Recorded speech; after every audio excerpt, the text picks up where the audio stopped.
નરેન્દ્રભાઈ રાઠોડ રાજકોટથી। આજે તમે આ પ્રેસ કોન્ફરન્સ એની માટે રાખી છે?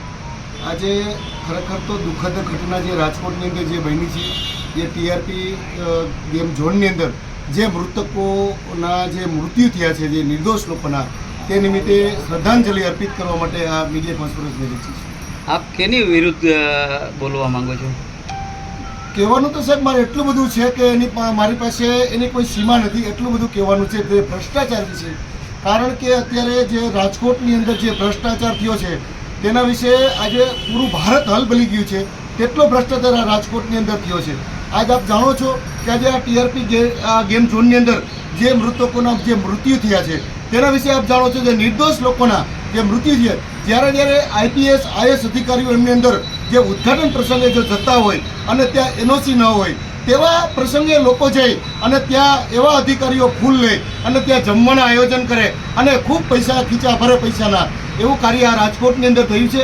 અને આપ તમે જાણો છો કે આજે ટીપીઓ આજે સાગઠિયા સાહેબ, આજે તમે એની પરિસ્થિતિ આજ જો, એ માણસે કેટલા બધા પૈસા ભેગા કર્યા છે, કેવડો મોટો ભ્રષ્ટાચાર કર્યો છે। અને હું અનેક વાર સાગઠિયા સાહેબને હું મળી ચૂક્યો છું। આજે નાના માણસોના મકાનો રાજકોટની અંદર એને પાડી નાખ્યા છે, અનેક મકાનો પાડ્યા છે, જે ગોતી મકાનો પાડ્યા છે અને જે મકાનો એને પાડવા જોઈએ તેવા મકાનો પાડવામાં આવ્યા નથી। આજે તમે મીડિયાએ ખૂબ સરસ કાર્ય કર્યું છે, જે આજે 70-80 વાળની અંદર આજે 5-5 માળ એવા મકાનો, નાના મકાનો પરમિશનો આપવામાં આવી છે। તે ટીપીઓ સાગઠિયા સાહેબ અને એની ટીમ દ્વારા જે ભ્રષ્ટાચાર કરવામાં આવે છે, આજે આ ટીપીઓ એક નથી, આજે આમની અંદર આજે રાજકીય લોકો પણ આની અંદર સંડોવાયેલા છે। જે લોકો આજે અનુજાતિ મોરચામાં હોય કે બક્ષી મોરચામાં હોય, કારોબારીના સભ્યો હોય અને ગાડીઓની અંદર એવા લેબલો મારી અને પાટિયા ટીંગાડીને રખડે છે।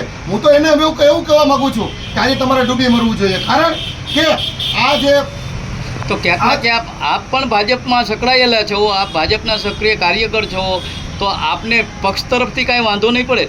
ના, એમાં કોઈ જાતનો પક્ષ તરફથી વાંધો નથી। કારણ કે ભારતીય જનતા પાર્ટીની અંદર માનનીય મોદી સાહેબનું શાસન જે ચાલી રહ્યું છે તે ખરેખર બિન ભ્રષ્ટાચારી કાર્ય થઈ રહ્યું છે અને આ લોકો જે ભ્રષ્ટાચાર આચરે છે અને આગળ લેબલો મારી અને ગાડીઓ લઈને ફરે છે અને લોકોના કામ થતા નથી અને લોકો સુધી આજે આવડા મોટા ભ્રષ્ટાચારો થતા હોય, આજે નિર્દોષ લોકોના જો મોત થતા હોય અને એની ઉપર આજે હસવામાં આવતું હોય તો ખરેખર આ દુઃખદ ઘટના છે।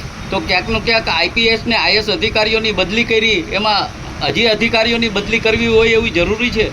આ હજુ સુધી મારા મગજ પ્રમાણે તો હજી 5% જ કામ થયું છે, 95% કામ બાકી છે। આ એવડો મોટો ભ્રષ્ટાચાર છે અને ખરેખર આ ભ્રષ્ટાચારનો જો ડામો હોય ને તો આ છે મૂળ સુધી એને પહોંચવું પડે અને આ મૂળ સુધી પહોંચવા માટે તો બહુ તકલીફ પડવું છે બહુ। તો એક આપના ભાજપના સંસદે એમ કીધું હતું કે મેં પણ 70,000 આપ્યા હતા, જે રામજીભાઈ મોકરિયાએ, તો એની વિરુદ્ધ આપ શું કહેવા માંગો છો? એ એમની અંગત પર્સનલ બાબત છે, એ વિશે હું બોલવા નથી માગતો, પણ હું એક બોલવા માગું છું। કારણ કે આ કોઈ દિવસ આવડું મોટું જ્યારે ભ્રષ્ટાચાર થયો ત્યારે દરેક લોકોના આની અંદર હાથ હોય, ત્યારે જ આવડો મોટો ભ્રષ્ટાચાર આજે રાજકોટની અંદર થયો છે, રાજકોટની અંદર। મહાનગરપાલિકાનો રોલ કેટલો હોય? મહાનગરપાલિકાનો રોલ આની અંદર ખરેખર તો ટીપીઓ જે છે, ટીપીઓથી પણ મોટા આની અંદર અજગરો પડ્યા છે અને જો આને ખરેખર તપાસ પૂર્ણ થાય અને સાચી રીતે જો તપાસ થાય તો અજગરો સુધી પણ પહોંચાય તેવું છે। તો ક્યાંક રાજકીય નેતા સંકળાયેલા હોય એવું દેખાય છે? ના, 100% છે આની અંદર, કારણ કે આવડો મોટો ભ્રષ્ટાચાર કોઈ દિવસ થઈ ન શકે। આ ભ્રષ્ટાચારની પાછળ મુખ્ય કારણ રાજકારણ હોય એવું આપ માનો છો? રાજકારણ તો છે જ, પણ અધિકારીઓ પણ એની અંદર છે અને હું આજે બહુમાળી ભવન માનીથી આજે કલેક્ટર કચેરીથી માંડીને અને દરેક કચેરીની અંદર જાઉં છું। ભ્રષ્ટાચાર બહુ ચરમસીમા ઉપર ભ્રષ્ટાચાર છે। તો ક્યાંક ને ક્યાંક નરેન્દ્રભાઈ, એવું જાણવા મળેલું છે કે ભાનુબેનનો વિસ્તાર છે અને ભાનુબેને એક પણ મુલાકાત લીધી નથી, તો આપ એ બારામાં શું કહેવા માંગો છો? માન્ય ભાનુબેન બાબરિયા દ્વારા આજે પણ એને મીડિયા કોન્ફરન્સ કરવામાં આવી હતી અને એને પણ ઘણી બધી સ્પષ્ટતા કરી છે એને કે કારણ કે એને એવું કીધું છે કે મારે એવા ખોટા પડાવવાની જરૂર નથી, મેં અધિકારી સુધી મારી સુધી વાત ચાલતી હતી અને જે મારે કાર્યવાહી કરવાની હતી મેં કરી છે। તો ચૂંટણીલક્ષી તો તમામ નેતાઓ એક સાથે મળી અને મત માંગવા આવતા હતા, આવા કાર્ય થયા, આવી ઘટનાઓ બની, એમાં કેમ નહીં? કારણ કે અત્યારે મત માગવા હોય ત્યારે બધા લોકો પોતપોતાની બધી પાર્ટીના લોકો આજે કાર્યકર્તાઓ આજે લોકો સુધી પહોંચ્યા છે, પણ અત્યારે આની અંદર કોઈ પહોંચ્યું નથી, કારણ કે એનઓસી વગરનું આવડું મોટું ગેમ ઝોન ચાલે. આ એક ગેમ ઝોન નથી, હજી તો રાજકોટની અંદર આ એક 5% છે, 95% કાર્ય બાકી છે. અને જો ખોલવામાં આવે ને તો ખરેખર તો છે ને એની કોઈ સીમા જ નથી. અને નાના માણસોના મેન મકાનો પાડવામાં આવ્યા છે. રૈયાધારની અંદર કેટલા બધા મકાનો પાડી અને બધાને સિંગલ બેડ કિચન દઈ દીધા છે બધાને.